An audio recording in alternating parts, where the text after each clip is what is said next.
तर बदलापूर घटनेतील फरार आरोपी शाळेच्या ट्रस्टींच्या अटकपूर्व जामिनावरती आज सुनावणी होणार आहे। शाळेचे अध्यक्ष उदय कोतवाल आणि सचिव तुषार आपटे यांनी अटकपूर्व जामिनासाठी अर्ज केला होता। याआधी शाळेच्या ट्रस्टींनी अटकपूर्व जाण्यासाठी दोनदा याचिका केली, पण कोर्टानं अटकपूर्व जामीन फेटाळला होता। आणि आता आज कोर्ट आरोपींचा अटकपूर्व जामीन मंजूर करणार का याकडे लक्ष आहे।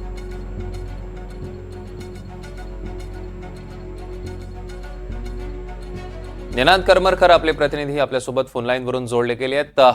निनाद, काय सांगाल? आजच्या सगळ्या सुनावणीकडे लक्ष आहे, आज तरी जामीन मंजूर होणार का हा सवाल। सौरभ, हे जे अध्यक्ष आहेत शाळेचे आणि सचिव आहेत यांनी यापूर्वी सत्र न्यायालयामध्ये अटकपूर्व जामिनासाठी अर्ज केलेला होता। 10 सप्टेंबर रोजी अर्ज फेटाळण्यात आला होता। त्यानंतर मुंबई उच्च न्यायालयात या ट्रस्टींनी धाव घेतलेली होती, मात्र अजून तिथे त्यांना आता काही दिलासा मिळतो का हे पाहावं लागणार आहे।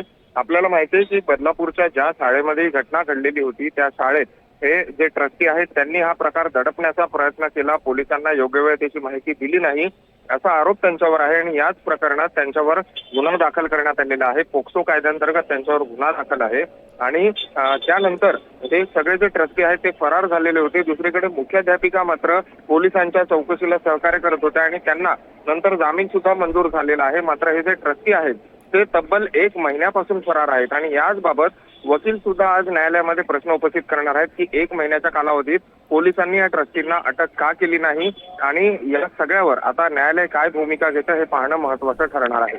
निनाद, यावर आपलं लक्ष असेल, आपण त्याचे अपडेट्स देखील तुमच्याकडून घेऊ। तुर्तास धन्यवाद।